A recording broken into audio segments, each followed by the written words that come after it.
Let me guess, somebody asks you what you want, not what's for dinner, but like what you really want, the big one. And your brain either goes completely quiet or it gets loud. 12 different things all at once and not a single one you actually trust. And there's a little voice in your head saying, okay, I'm 40 something and I still have no idea what I want. What is wrong with me? Here's the first thing that I want to say, and I want to say it gently. It's possible that there is nothing wrong with you.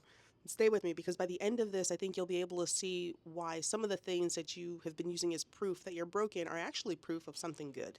If you're new here, my name is Jasmine. I'm your local idea barista. I am not a therapist or a clinician of any kind. I'm just here to have conversations with people with big ideas and loud brains. So here's the thing. We've all been handed the same advice. Follow your passion. Find your passion and follow it.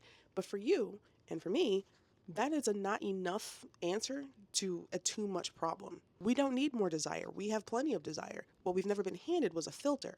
So if you stick with me to the end of this video, you'll walk away with three things. One, three reasons why our brains do this, three specific reasons, a 4-step filter that will help you find your next move, and a 3-minute exercise that you could do before you even close this tab. Let me tell you about a woman named Dana, who, frankly, Dana is about 6 different women I've worked with, all meshed into one. Dana is sharp. Dana is the woman that people go to when something needs to get figured out. And one day she's sitting down with her coffee, her calendar is weirdly empty, and she's faced with a question that she's been dodging for years. What do I actually want to build for me? And she freezes. Not because she has no ideas, but because she has so many.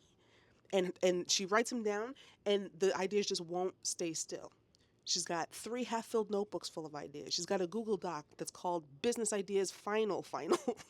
She's got a notes app list that she's pretending isn't a list. By the time she's got most of her ideas written down, she now feels more lost than she did when she started. So what does she do? She closes the notebook and she says, you know what, I'm going to revisit this on a day when it feels, less chaotic or, when the right time comes.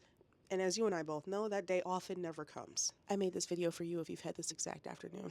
So I propose a reframe. We say we have 2 women.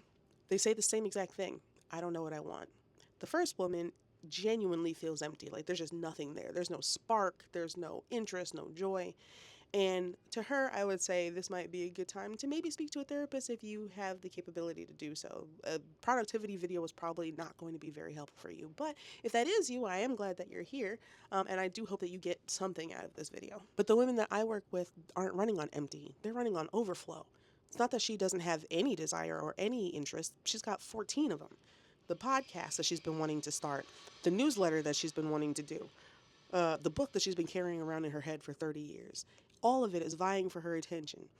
It's like being in a cafe at the busiest hour in the morning and 30 names are being shouted out at the same time and you can't hear your name through the din. So the overwhelm and the panic that comes from that isn't a sign of lack, it's a sign of overflow. Those 2 issues require 2 different solutions, and that's why find your passion is never really helpful.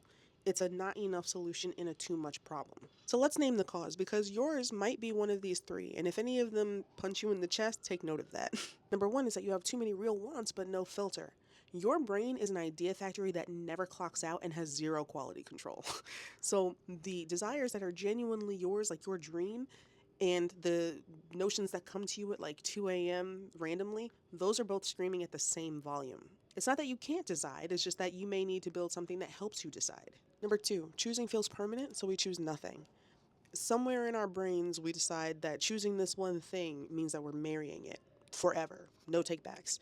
And when the stakes becomes for the rest of my life or for the foreseeable future, freezing may not be indecision, it might be a genuinely reasonable response to a terrifying, perhaps lifelong ultimatum. And we're going to dismantle that because it's not true.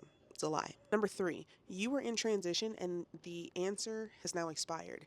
Meaning, in your 40s and beyond, the what I want that ruled the last 20 years of your life is either closing or it's changing shape, and nobody tells you that there's a gap in between. You haven't lost the plot, you're just between chapters, and that can be disorienting, but that's not the same as being lost forever. All 3 of these things are navigable. It doesn't mean that you're flaky or that you are behind or that it's too late.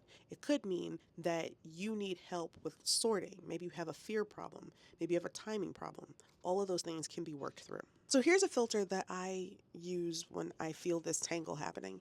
It's called B.R.E.W, B-R-E-W. The B stands for begin intentionally. You do not need a whole menu.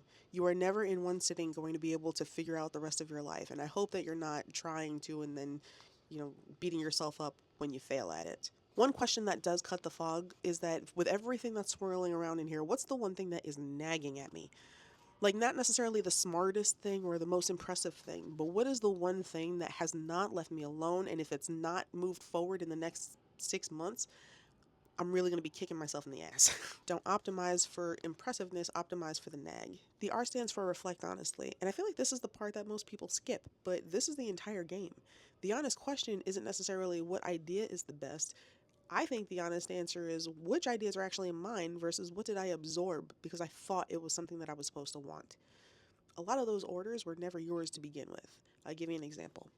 A woman comes to me and says, I want to start a podcast. But then once we start asking and answering more questions and we do a little bit more digging, it turns out that really what she wanted was to be in conversation with intelligent people. The podcast was just a solution that the internet handed to her. That's a big difference. Honest reflection clears the ideas and the reflections that were never yours so that the ones that are yours could actually shine. E, explore playfully. This is where we kill that idea that choosing is permanent. We've been interviewing our ideas like we're about to enter a 30-year contract. And instead of marrying them, maybe we should just take them on a low stakes date, right? Choose one idea, give it 2 hours and zero promises. Instead of launch the newsletter, you could just write a newsletter. If it doesn't work out, or if you choose you don't really like it, or it took too much effort, you are allowed to say, you know what, I tried it. It wasn't for me. But I promise you that trying something for 2 hours, giving yourself the opportunity to have the experience of it is going to save you. It's going to be more beneficial to you than 2 years of overthinking about it. That is not failure, that is learning and gaining experience. And W, work with warmth. There's no bell that rang at 40 and now you're too late. You still have time to figure things out. Talk to yourself the way a good barista might talk to you. If you get up to the counter and you're just like, hold on a second, you haven't been able to look at the menu, the barista's not going to be like, what is your problem? Choose. They're going to be like, hey, take your time. Or if it's busy, they might say, you know what, step to the side, you can look at the menu, and then when you're ready, come find me. But notice what voice you use towards yourself is actually getting you answers. Warmth is not softness, it's strategic. Okay, so now I actually want to do this together, all right? So we're going to take 3 minutes, grab something to write with, an iPad, your notes app, an actual piece of paper, and a writing utensil. And I want you to write down all the things swirling around in your head. We're not judging it, we're not evaluating it, we're just getting it from our heads onto some sort of medium. And if you need to pause me, go ahead and do that. Now I want you to read back to yourself what you've written. And the things that you can genuinely tell are not yours, the shoulds, the things that people have told you would be good for you, the things that have been suggested to you, and you've held on to it even though you haven't made any progress on it because it's just not something that belonged to you, cross that out. Your gut probably already knows. Please don't agonize over it. Then, of what's left, I want you to circle the one that you would feel most relieved about moving forward. Not necessarily excited, although it'd be helpful if you were excited about it, but which one would you feel relieved about it? Because again, going back to that idea of the thing that's always nagging at you, what is that?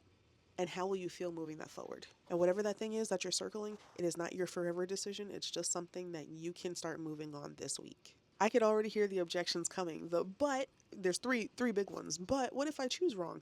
You can't. Dedicating 2 weeks to trying a thing and maybe it not being for you is not failure. That's you eliminating a maybe off of the counter. You didn't waste 2 weeks. In my opinion, the worst thing you could do is to continue to freeze, waiting for certainty that honestly never usually comes for anybody. But I've tried things before and I quit.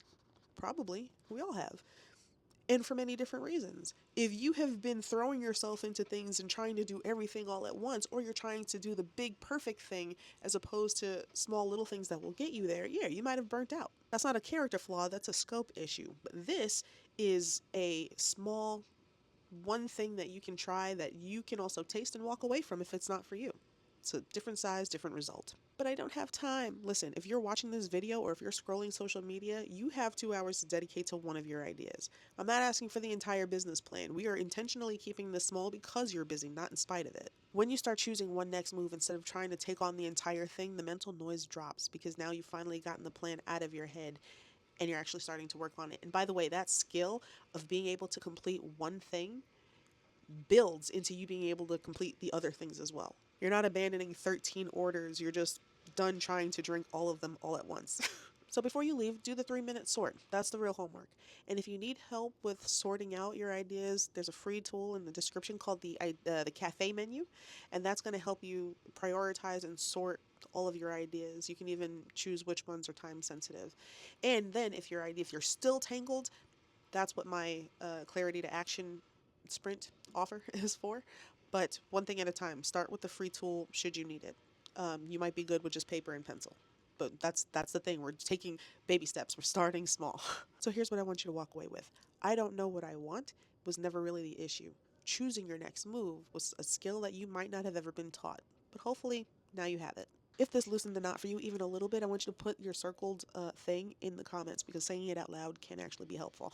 And here are some other videos for you. YouTube thinks you'll like this one, and here's a playlist to my uploads in order. I'll see you in the next one.